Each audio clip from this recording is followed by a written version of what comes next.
O grande conflito, os primeiros cristãos leais e genuínos.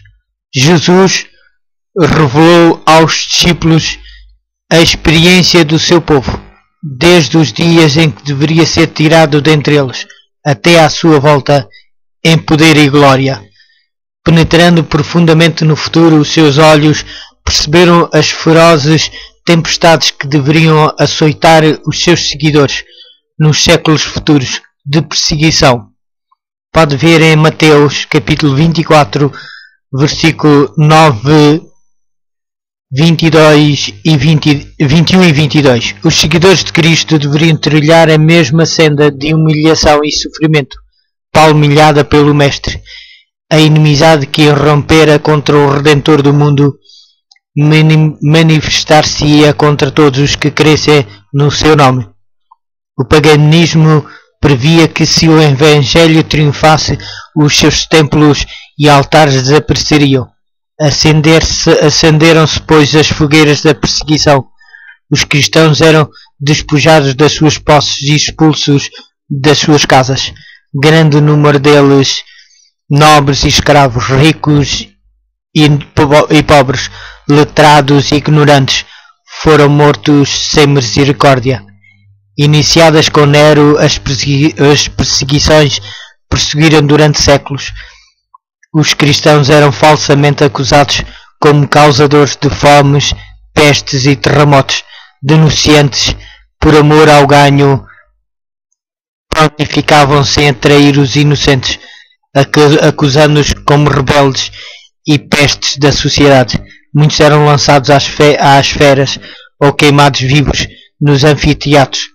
Alguns eram crucificados, outros eram cobertos com peles de animais selvagens e lançados à arena para serem despedaçados pelos cães.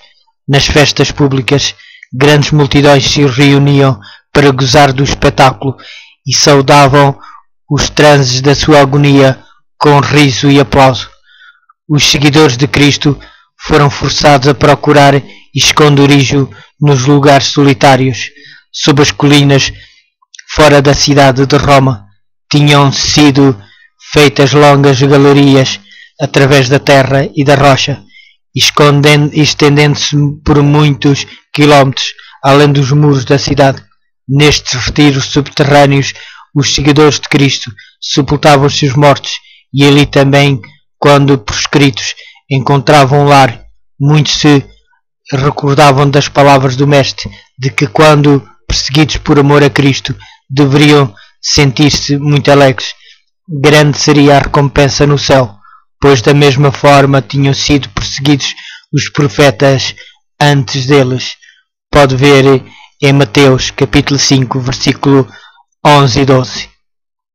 Cânticos de triunfo ascendiam por entre as chamas, crepitantes pela fé.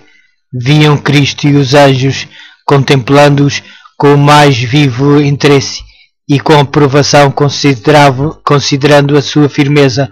Uma voz vinha até eles do trono de Deus: "Sê fiel até à morte, e dar-te-ei a coroa da vida." Apocalipse capítulo 2, versículo 10. Baldados foram os esforços de Satanás para destruir pela violência a Igreja de Cristo. Os obreiros de Deus eram mortos, mas o Evangelho continuava a ser pregado e o número dos que aceitavam apenas aumentava. Disse um cristão: "Quanto mais somos ceifados por vós, tanto mais crescemos em número." O sangue dos mártires é semente. Desta forma, Satanás formulou planos para guerrear com maior êxito contra o governo de Deus, hasteando a sua bandeira na Igreja cristã, esforçando-se para obter pelo artifício aquilo que não conseguira alcançar pela força. Cessou a perseguição. Em seu lugar foi posta a sedução da prosperidade temporal, e honra mundanas.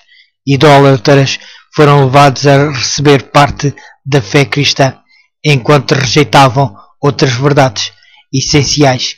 Professavam aceitar Jesus como o Filho de Deus, mas não tinham convicção do pecado e não sentiam necessidade de arrependimento ou de mudança do coração.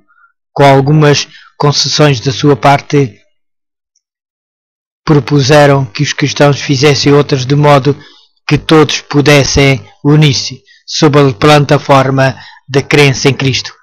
A Igreja encontrava-se agora em terrível perigo. Prisão, tortura, fogo e espada eram bênçãos quando comparados com isto. Alguns cristãos permaneceram firmes, outros eram favoráveis a que se modificassem algumas características da sua fé. Sob a capa de pretenso cristianismo, Satanás insinuou-se na Igreja, a fim de lhe corromper a fé. A maioria dos cristãos consentiu finalmente em rebaixar a norma. Formou-se uma união entre o cristianismo e o paganismo.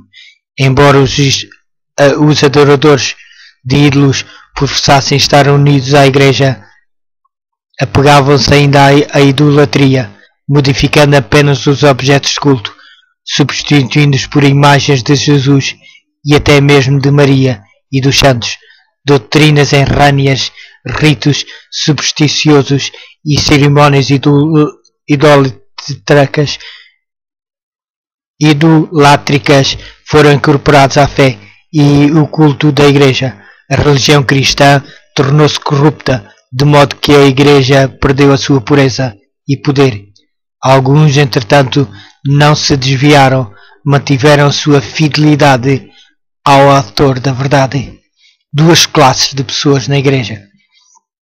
Sempre tem havido duas classes entre os que professam ser seguidores de Cristo, enquanto uma delas estuda a vida do Salvador e fervorosamente procura corrigir os seus defeitos e conformar-se com o modelo, a outra evita as claras e práticas verdades que lhe expõem os erros. Mesmo na sua melhor condição, a Igreja não era composta unicamente de verdadeiros e sinceros. Judas esteve ligado aos discípulos para que pudesse, mediante a instrução e exemplo de Cristo, ser levado a ver os seus erros. Mas, pela condescendência com o pecado, atraiu as tentações de Satanás e irou-se ao serem reprovadas as suas faltas, sendo assim levado a trair o Mestre. Veja em Marcos capítulo 14, versículo 10 e 11. Ananias e Safira pretenderam estar a fazer um sacrifício completo a Deus, quando cobiçosamente retiveram uma parte para si mesmos. O Espírito da Verdade revelou aos apóstolos o caráter real destes impostores, e os juízos de Deus livraram a Igreja dessa detestável mancha na sua presa.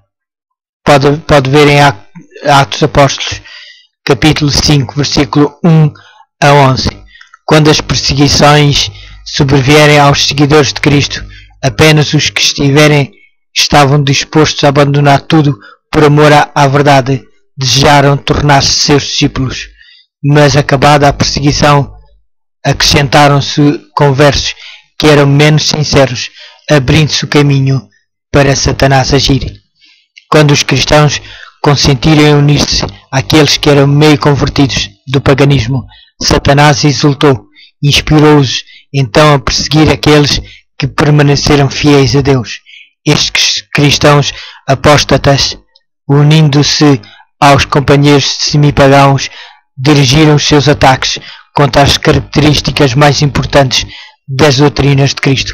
Foi necessária uma luta desesperada para permanecer firme contra os enganos e abominações introduzidos na Igreja. A Bíblia não era aceita como a norma de fé.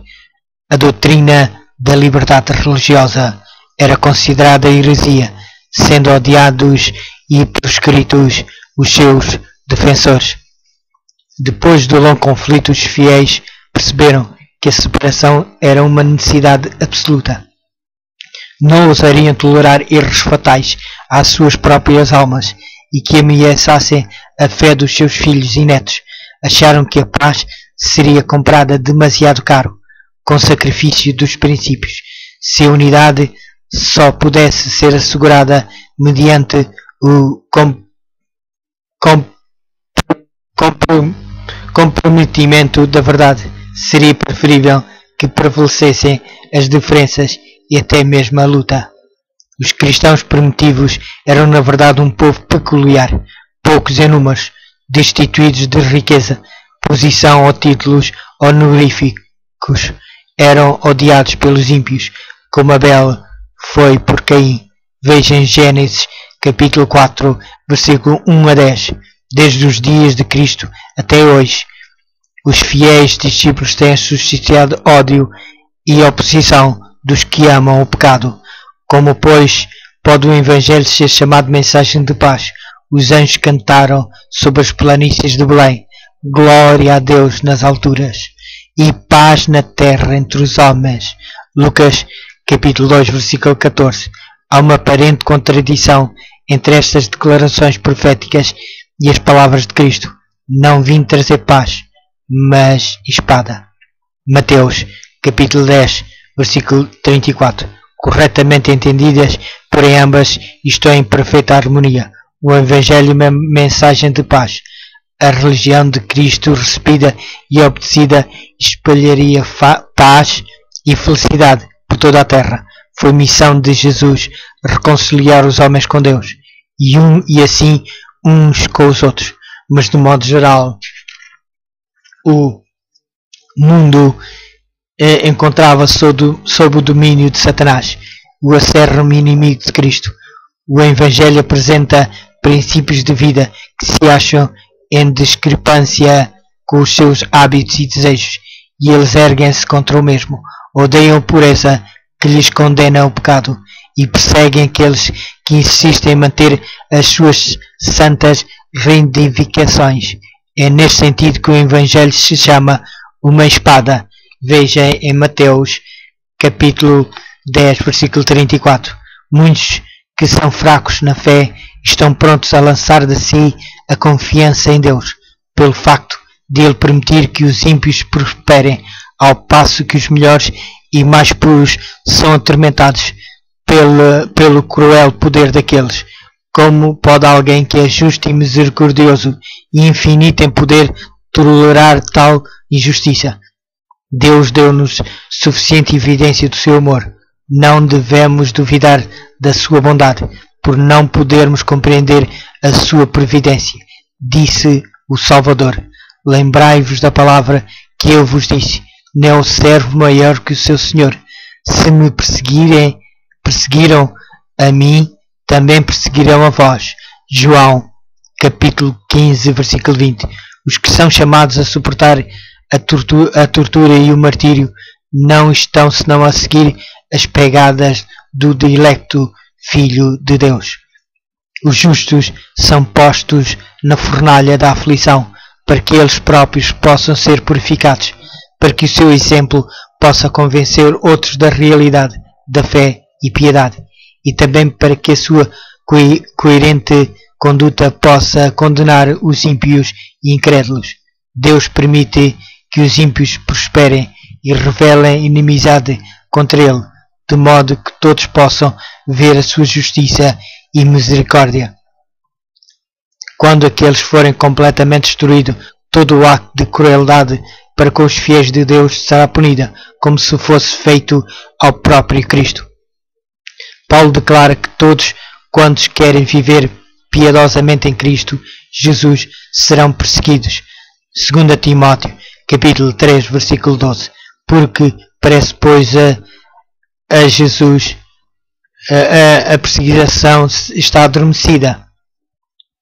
A única razão é que a Igreja se conformou com a norma do mundo, de modo que não se suscita oposição. A religião dos nossos dias não é do caráter puro e santo que assinalou a fé cristã nos dias de Cristo e seus apóstolos, por serem as verdades da palavra de Deus consideradas tão indiferentemente, por haver tão pouca piedade vital na Igreja, é que o cristianismo é aparentemente tão popular no mundo. Se houver um revivamento da fé da Igreja primitiva, os fogos da perseguição serão novamente acesos.